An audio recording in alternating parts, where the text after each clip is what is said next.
अस्सलाम वालेकुम दोस्तों, आज की इस वीडियो में खुशामदीद। तो मैं उम्मीद करूंगा तमाम दोस्त खैर और आफियत के साथ होंगे। तो ये जो हमने पहले किया था बेसिक्स में, ठीक है, यहाँ पे हमने ये सब कुछ किया हुआ है, ठीक है। इसमें आपको go back jump, go forward jump हो गए, इसमें print integer, simple addition, division, print F, एलो, ये जितने भी हमने किए इंशाल्लाह इस तमाम वीडियो का लिंक इस वीडियो के डिस्क्रिप्शन में है। तो आप उन वीडियो को ज़रूर देख लें, इंशाल्लाह आपको वहाँ से बहुत कुछ समझने में आसानी होगी, ठीक है। आप लोगों ने इन वीडियो को एक दफ़ा ज़रूर देख लेना है। तो अब हम दूसरा है वो है ऑपरेटर्स। वो सी लैंग्वेज में हम कौन कौन से ऑपरेटर्स का इस्तेमाल करते हैं, मैं आपको यहाँ पे इसी वीडियो में थोड़े टाइम में समझाने की कोशिश करूँगा। ये बड़े इजी हैं, तो मैं उम्मीद करूँगा आपको समझ में आएगी। तो अर्थमेटिक ऑपरेटर कौन से होते हैं, तो इसमें हम कौन से आते हैं हमारे पास अर्थमेटिक ऑपरेटर में, हमारे पास इसमें ये आते हैं, ठीक है। यहाँ पे हमारे पास, यहाँ पे मैं ब्रश वो खोल लेता हूँ ताकि आपको समझने में आसानी हो, ठीक है। तो मैं इसको ओके कर लेता हूँ। तो यहाँ पे हमारे पास है सम का, ठीक है। उसके बाद है यहाँ पे हमारे पास सब्सट्रैक्शन, मल्टीप्लिकेशन, डिवीज़न, रिमाइंडर। तो यहाँ पे अब जो डिवीज़न के लिए आप देख सकते हैं कि हमने कौन सा इस्तेमाल किया है ये, और रिमाइंडर के लिए हमने इसका इस्तेमाल किया है, ठीक है। तो रिमाइंडर क्या होता है कि जैसे हम कोई वो बनाते हैं, जैसे मिसाल के तौर पर इस तरह के हम करते हैं, और यहाँ पे हमने 2 है, यहाँ पे भी 2 है, तो 2 एकम 2, और यहाँ नीचे आ जाता है 0, ठीक है। तो ये जो ऊपर वाला हिस्सा है इसको हम कहते हैं रिमाइंडर, डिवीज़न। तो इसके लिए हम इसका इस्तेमाल करते हैं। अगर आपने ऊपर वाला 1 लेना है, ठीक है, अगर आपने नीचे वाला 0 वाला वैल्यू लेनी है तो आपके लिए इसके लिए ये इस्तेमाल करना पड़ेगा परसेंटेज वाला, ठीक है। तो मैं उम्मीद करूँगा आपको इसकी समझ में आई होगी, ठीक है। तो ये आपने देख सकते हैं। बाकी हमने प्रिंट एफ किया हुआ है, तो यहाँ पे सम ऑफ ये सम की वैल्यू आ जाएगी, मल्टीप्लिकेशन आपको नीचे नज़र आ रहा है। तो ये हो जाती अर्थमेटिक ऑपरेटर जिसमें सब्ट्रैक्शन, मल्टीप्लिकेशन। तो एक और चीज़ आपको मैं आपको बता देता हूँ, मल्टीप्लिकेशन के लिए हमने स्टार का साइन इस्तेमाल करते हैं, बाकी सब सेम ही हैं। तो दूसरा चीज़ है हमारे पास रिलेशनल ऑपरेटर। ये कौन से होते हैं, ये हमारे पास होते हैं less than, equal than, less than, greater than, less than, equal, greater than, equal, not equal, ठीक है। तो ये हम इस्तेमाल करते हैं। मिसाल के तौर पर यहाँ पे हमने एक ऑपरेटर इस्तेमाल किया है less than N, greater than, less than, greater, और ये वाला जो है आपके पास आता है ग्रेटर इक्वल टू 10, फिर आता है ये इक्वल, ठीक है। इक्वल के लिए हम ये डबल इक्वल का इस्तेमाल करते हैं, और ये वाला है नॉट इक्वल, ठीक है। तो ये हमने कंडीशन अप्लाई किया है। हम क्या करते हैं कि यहाँ पे हमने इंटर एनी वैल्यू, यहाँ पे आप देख सकते हैं कि हम एक वैल्यू इंटर करेंगे और वो वैल्यू स्टोर होगी एन के अंदर, ठीक है।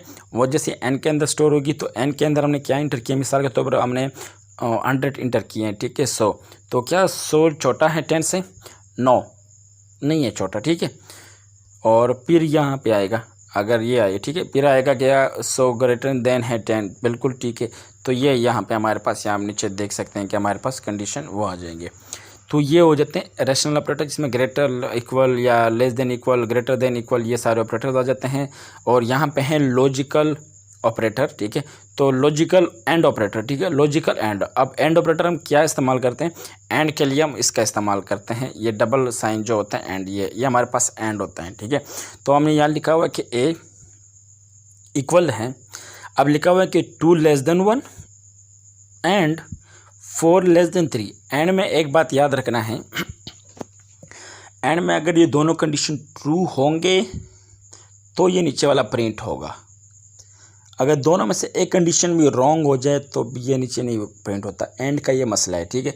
एंड में ये लिखना होता है कि 2 लेस देन 1, ये रॉन्ग हो गया ना कंडीशन, तो 4 लेस देन 3 दोनों रॉन्ग हो गए, तब भी नहीं होना।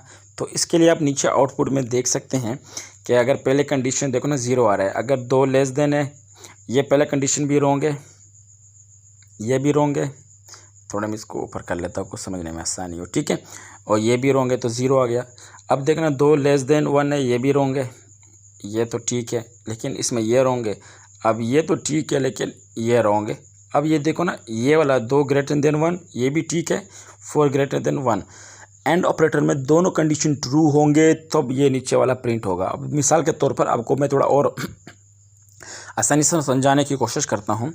तो मैं यहाँ क्लिक करूँगा, अब ऊपर नज़र आ रहे हैं कि 2, ये वाला हिस्सा 2 जो है वो लेस देन है 1 से नहीं। क्या 4 देन लेस देन 3 है? नहीं। तो ये वाला प्रिंट ऑफ कंडीशन ये प्रिंट नहीं होगा, ठीक है। तो हमारे पास ये प्रिंट नहीं होगा।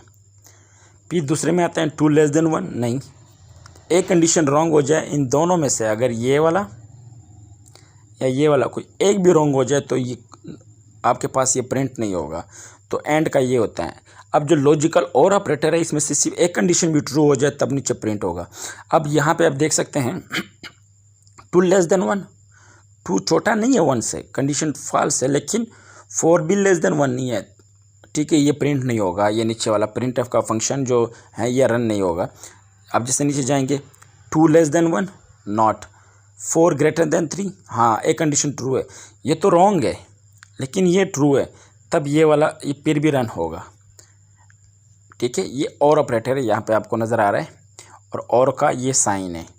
तो इनमें से दोनों में से एक कंडीशन भी ट्रू हो जाए तो ये रन होगा, ठीक है। एंड में दोनों का ट्रू होना ज़रूरी है, दोनों का ठीक होना ज़रूरी है, और में सिर्फ अगर एक कंडीशन भी ट्रू हो जाए तो प्रिंट फंक्शन रन करेगा। अब नीचे जाएंगे 2 लेस देन 1 गलत, 4 लेस देन 3 गलत, 0 आ गया। 2 लेस देन 1, क्या 2 छोटा है 1 से, नहीं।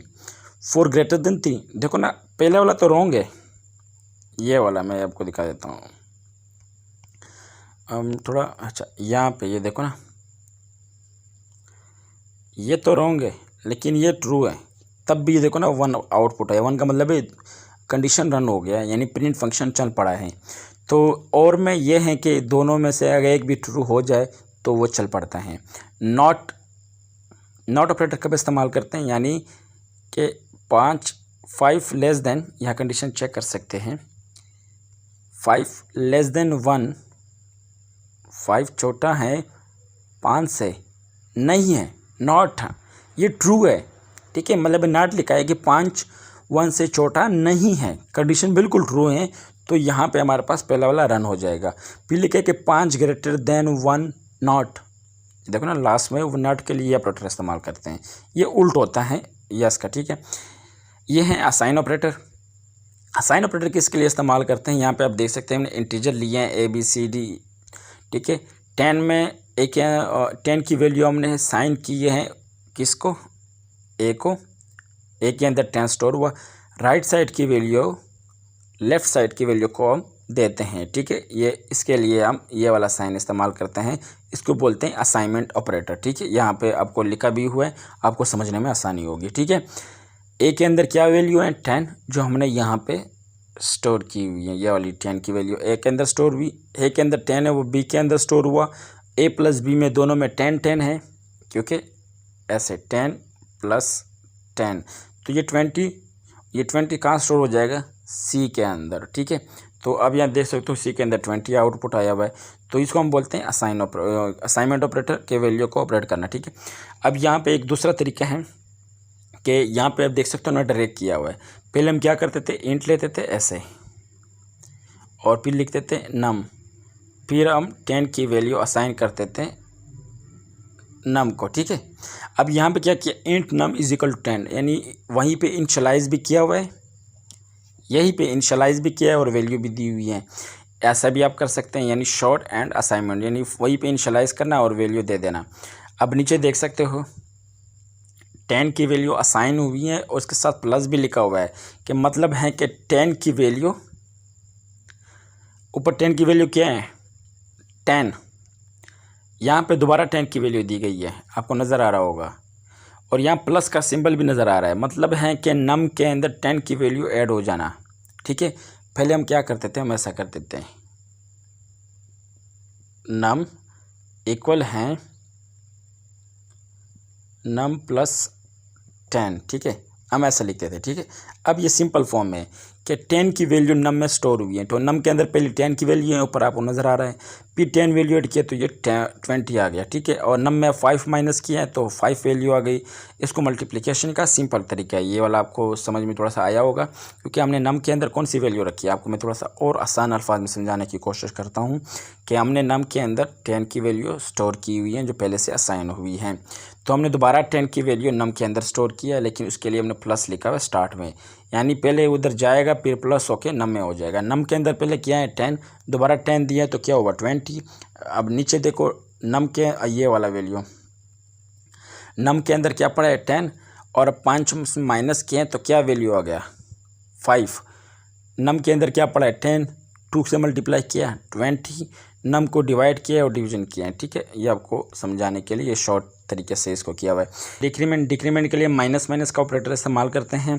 तो माइनस माइनस का मतलब क्या होता है कि उसमें से एक वैल्यू माइनस कर देना। ठीक है, अब यहाँ पे आपको आउटपुट नज़र आएगा, आप थोड़ा सा कंफ्यूज हो जाएंगे। तो यहाँ पे आप देख सकते हैं कि बी के अंदर 9 है और उसके बाद बी के अंदर 10 है। ये कैसे हुआ है? तो आप यहाँ पे देख सकते हैं कि बी, ये वाला मैं आपको समझाने की कोशिश कर रहा हूँ। इंट ए के अंदर कौन सी वैल्यू स्टोर है 10। इस वक्त ए की वैल्यू 10 है, बी की वैल्यू 0 है, कुछ भी नहीं है। तो अब हमने क्या किया हुआ है कि ए की वैल्यू उसमें से माइनस माइनस का मतलब होता है 1 वैल्यू माइनस करना। तो ए में से एक वैल्यू माइनस हुई तो 9 हुआ, वो 9 स्टोर हुआ बी के अंदर। ठीक है, ये देखो ए में से एक 10 में से एक माइनस हुआ, बी में स्टोर हुआ, क्योंकि ए के अंदर 10 की वैल्यू है। फिर अब यहाँ पे हमने ए और बी को प्रिंट कर दिया। ठीक है, अब हमने ए के अंदर यहाँ पे अब दोबारा देखो, ए के अंदर हमने क्या किया 10 को स्टोर किया है। अब यहाँ पे क्या हुआ है, पहले ए स्टोर हुआ है फिर माइनस हुआ है, तो इस वजह से अब बी के अंदर 10 की वैल्यू आएगी। ठीक है, यहाँ पे देख सकते हैं बी के अंदर 10 की वैल्यू आई है।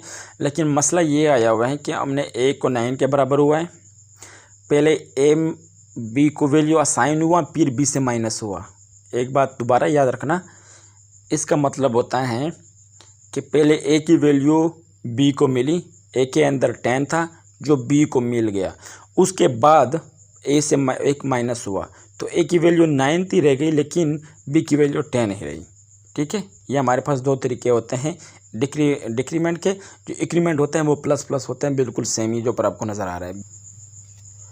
तो आज की इस वीडियो में इतना ही। इंशाल्लाह हम नेक्स्ट वीडियो में हम नीचे वाली बात करेंगे, जिसमें हम जो है ना bit wise operator, size of operator, data type, ये सारा हम चीज़ें पढ़ेंगे। क्योंकि मैं कोशिश करता हूं कि आपको सब कुछ एक वीडियो समझाऊं, लेकिन वीडियो काफ़ी लॉन्ग हो जाएगी और मैं लंबी वीडियो पसंद नहीं करता, ताकि हम जितना चीज़ें सीखें आप उसकी प्रैक्टिस करें। और दूसरी चीज़ यही है कि आप इसको मोबाइल पे भी कर सकते हैं और अपने कंप्यूटर पे इसकी प्रैक्टिस ज़रूर करें। आप प्रैक्टिस करेंगे तो आपको सी लैंग्वेज आएगी, अगर सी लैंग्वेज आई आपको C++ भी आएगी। आपको सी या C++ दोनों में से एक लैंग्वेज भी आ गई तो आपको जितनी भी दूसरी प्रोग्रामिंग लैंग्वेज है सबकी समझ आएगी। तो मैं उम्मीद करूँगा इस वीडियो में मैंने जितनी कोशिश की आपको समझाने की, तो मैं कहूँगा आपको समझ आई भी होगी। अगर फिर भी आपको मेरी वीडियो में कुछ इंप्रूवमेंट के हवाले से कोई राय देना चाहे कि मैं इसको और अच्छी वीडियो आपके लिए बनाऊं, आवाज़ के हवाले से अगर मैं तेज़ ज़्यादा बोलता हूं तो भी आप मुझे अपनी राय ज़रूर दे दीजिए। तो अगर चैनल को सब्सक्राइब नहीं किया, दोबारा दरख्वास्त करूँगा चैनल को सब्सक्राइब करें, लाइक करें, कोई सवाल हो कमेंट बॉक्स में करें। तो मुझे इजाज़त दीजिए।